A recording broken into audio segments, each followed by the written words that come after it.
बीबी जी ना बंदे की गल नहीं मनती, वो जी गल आंदा ना तो पुठी जाती। बंदा बाहरों आया खुद तो आंदा अज मिठे चौल पकाने, उन्हें आख्या ना लूने पकाने। फिर कोई दिहाड़े नंगे तो उन्हें आख्या अज मेरा दिल करदा मटरां वाले चौल लूने पका, आंदी नहीं मिठे पकान। बंदा आंदा एक बाबे को गया, आंदा यार मैं जी गल आना पुठी कर दी, आखागा अज तू आखी भाई हलवा पकाना क्या महल्ले सारे ही देना।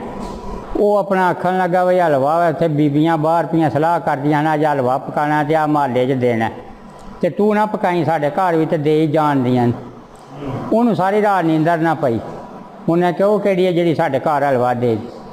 नमाज ले उठी भाई नज़ीर दा बूहा भरन लग पई। उन्हें क्या सवेरे ही उन्हें क्या होर ना पका ले कोई।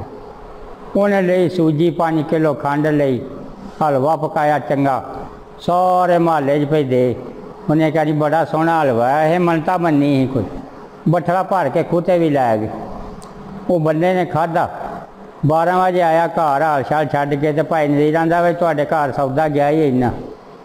घर आया आखांगा बाबे ने चंगी मत दी है, तू थोड़ा पका, सारे महल्ले च वंड छड़िया। लो जी फिर कोई दिहाड़े नंगे, फिर आखन लगा बीबियां पियां सलाह करदियां खीर पकानी, तो तू ना पकाई साढ़े घर भी आ जाएगी। हूँ फिर ना नींदर पई। सवेरे उठी अजे मझां भी नहीं चोईयां, लोगों के आखे 5 किलो दुध दिया जे सन, 5 किलो खंड, चंगा पतीला खीर का चा पकाया, सारे महल्ले च वंडदी फिरे। खूते भी लै गई पका के। वो सगों करजा चढ़ गया, वो दुध वाले भी पैसे मंगन बंदे को, खंड वाले भी मंगन। वो आखे तो काम खराब ही है भाई। आंदा भी राती मैनू खाब आई है, दरियाओ पार व्याया है, तेरी माँ जी उन्होंने चमची लगी है, तो शायद भाई खाब सच्ची है कि झूठी है, मैं वह पता लाया उन्ना, तो फिर तू जाई।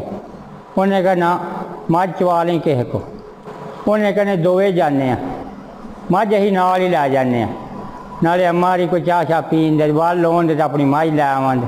वो अंदरों खुश, इक्को ही मझ हन, दोवां जियां मझ अगे लाई चला यारी। अगे ही दरिया, दरिया को गए ना तो आंदा पूछल ना फड़ी, उन्हें वक्त फड़ ली। अध विच गए ना दरिया जिते चंगी चौंक पैंदी, उन्हें क्या पूछल ना छड्डी, अजे इन्नी करदा ही है पे, तो उन्हें क्या पई, उन्हें क्या मर जेंदी डुब जेंदी, उन्हें क्या ना तू ना आंदा होरे ना ही छड्डदी। जिन्नी चंगी चौंक पई ना उत्ते गोते खाधे वो मर गई। उन्हें मझ पिछां च कड्डी ते बन्नी बन दे उत्ते, तो उतले पासे लग पिया जान। अगों कोई सैकल वाला आवे, कोई बंदा पैदल आवे, आंदा कोई जनानी नहीं जे वेखी मोई उतरले पानी जाती, आंदे ने हेठां नूं मारो, ने हेठां गई, आंदा नहीं तू जो मैं जानना तुसीं नहीं जानदे।